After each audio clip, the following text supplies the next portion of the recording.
Let's get to the Philadelphia Eagles links.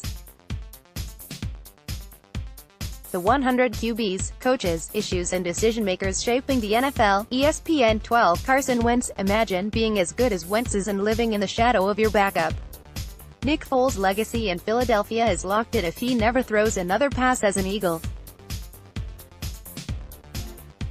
Wentz was on an MVP track before he got hurt in 2017 and Foles led the team to a Super Bowl title. He'll burn to win one of his own. 48. Malcolm Jenkins. To the chagrin of some, Jenkins has become the leader of a players' coalition that has decided to work with NFL owners on criminal justice reform issues. Jenkins has managed to use his platform to get some of his initiatives passed, and he'll continue to speak out on the issues behind player protests, even as such protests fade. 69. Zach Ertz. Ertz set a tight end record for catches in a single season with 116. Whether it's Carson Wentz or Nick Foles at QB, it's clear the star tight end is the focal point of Doug Peterson's Philadelphia offense. NFL rumors, or the Eagles planning to sign one of the top free agent pass rushers. BGN defensive end is arguably the Philadelphia Eagles' biggest need heading into the 2019 NFL offseason. Brandon Graham, who turns 31 in April, is going to be a free agent. Chris Long, who turns 34 in March, might retire. Michael Bennett, who turns 34 in November, is also under contract for 2019 but he's hardly a long-term fixture at the position. Given how important pass rushers are in Jim Schwartz's attacking scheme, and, really, in general, you can bet the Eagles will invest serious resources in this area. Howie Roseman might even spend big in free agency. At least, that's what Tony Pauline of DraftAnalyst.com seemed to suggest in a recent appearance on the Birds with Friends podcast. The Wentz saga continues. BGN Radio John Stolnis and Brandon Lee Goten continue to dissect the dramas around the Carson Wentz report, discuss the possibility of trading Foles. Jones has legitimate talent, and if he can stay healthy, which is now a legitimate concern, he can be a good player. The other player I'll offer up with very little confidence is Shelton Gibson.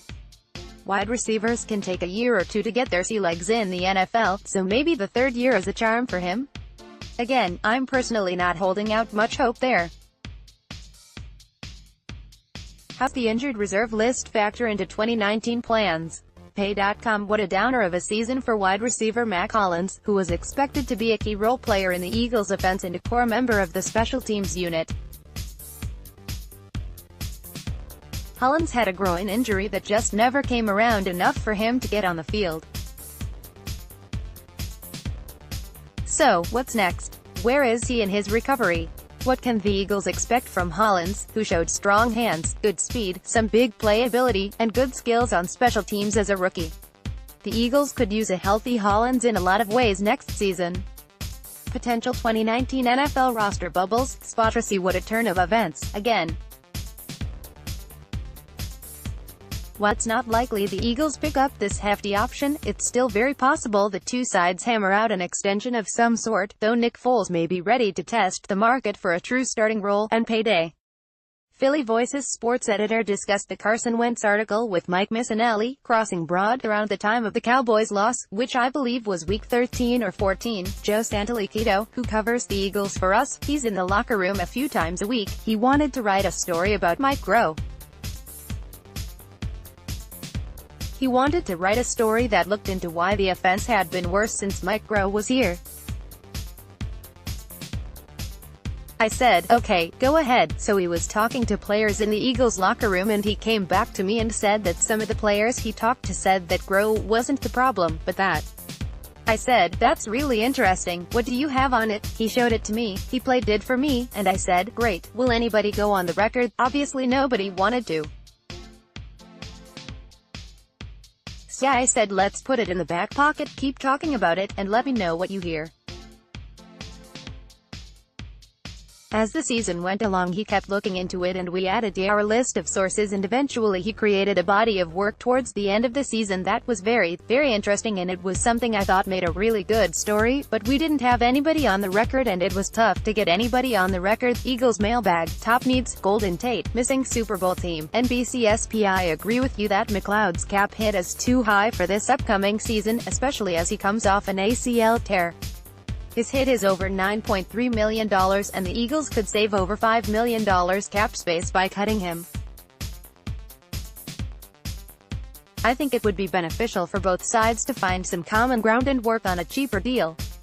It would keep McLeod on a team to prove he's truly healthy, and it would help the Eagles out from a cap standpoint. The Birds missed him on the field in 2018, but the emergence of Avonte Maddox as a possible replacement might make him more expendable. Although, I think the Eagles ought to try to keep McLeod first. Philadelphia Eagles OL Stefan Wisniewski tweets he had thumb surgery. Penn Live. It's almost a tradition in the NFL.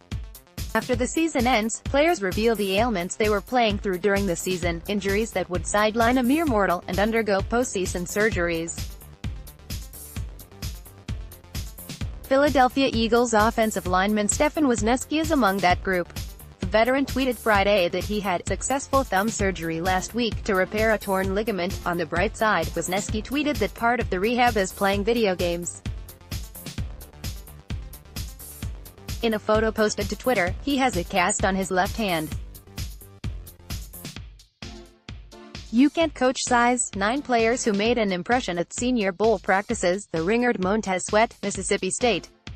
Sweat came into the week projected as a probable mid to late first-round pick, and he'll leave Mobile getting some hype for the top 10. Sweat was one of the biggest winners of Monday's measurements phase, coming in at 6'6" and 252 pounds, up 11 pounds from his listed weight during the year, with 35 and -5/8 inch arms and an impossible 84.5-inch wingspan, one of the longest wingspans for any edge prospect since combined data became available to the public in 1999. And the former Bulldogs pass rusher seems to know how to use that length to his advantage. In pass rush drills this week, he used his long arms to strike first at offensive tackles, holding them at bay and keeping them from latching on, sort of like he was holding his younger brother's head to keep him from landing a punch. Then, with an explosive first step and nimble feet, he regularly walked opposing tackles back into the pocket, or bowled through them completely. I mean, just look at this. A 10-year-old kid won a science fair by proving Tom Brady is a cheater. Yahoo Sports. Some kids make baking soda and vinegar volcanoes for their science fair projects. Others find a way to turn their passion into a science fair project. Meet Ace Davis, a 10-year-old kid from Lexington, Kentucky who created a science fair project about Tom Brady. While kids in New England might be trying to figure out how to scientifically prove that Brady is the greatest quarterback who ever lived, Ace decided to go in a different direction. He created a science fair project that proves that Brady is a cheater. Frank Reich named 2018 AFC Coach of the Year by NFL 101 Awards. Colts. The NFL 101 Awards today announced that Indianapolis Colts head coach Frank Reich has been named the AFC Coach of the Year for the 2018 season. Reich will be honored at the 49th Annual Awards Dinner on March 9, 2019, in Kansas City. In his first year as head coach, Reich led the Colts to a 10-6 regular season record, including one postseason win and an appearance in the AFC divisional round. He became just the third head coach in team history to win a playoff game in his first season at the helm. Delaware's Nasir Adderley determined to be the next great Adderley from Philadelphia. Inquirer. Nasir Adderley's cousins with former Hall of Famer Herb Adderley. He's trying to become the next family standout to make it to the NFL. 11 essential items for your Super Bowl 53 party. SB Nation. The Super Bowl isn't just a football game, it's an American tradition that brings us together with food, drinks, epic halftime performances, random celebrity sightings, Tom Brady glamour shots, expensive commercials, those long winding monologues from your uncle, and of course, the great parties and gatherings with friends. Super Bowl 53 is officially set, which means when the clock strikes 6:30 p.m. on Feb.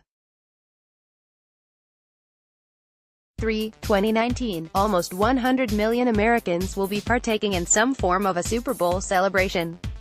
Whether it's a full-blown party, a small group of friends, or just hanging out with the motley crew of pets at home, you can't enjoy the biggest football game of the year without the essentials. To get you set for Super Bowl 53, here's SB Nation's guide to essential Super Bowl party items. Logo. Social media information, BGN Facebook page. Click here to like our page. BGN Twitter, follow at Bleeding Green. BGN Manager, Brandon Lee Godin, follow at Brandon Godin. BGN Radio Twitter, follow at BGN_radio.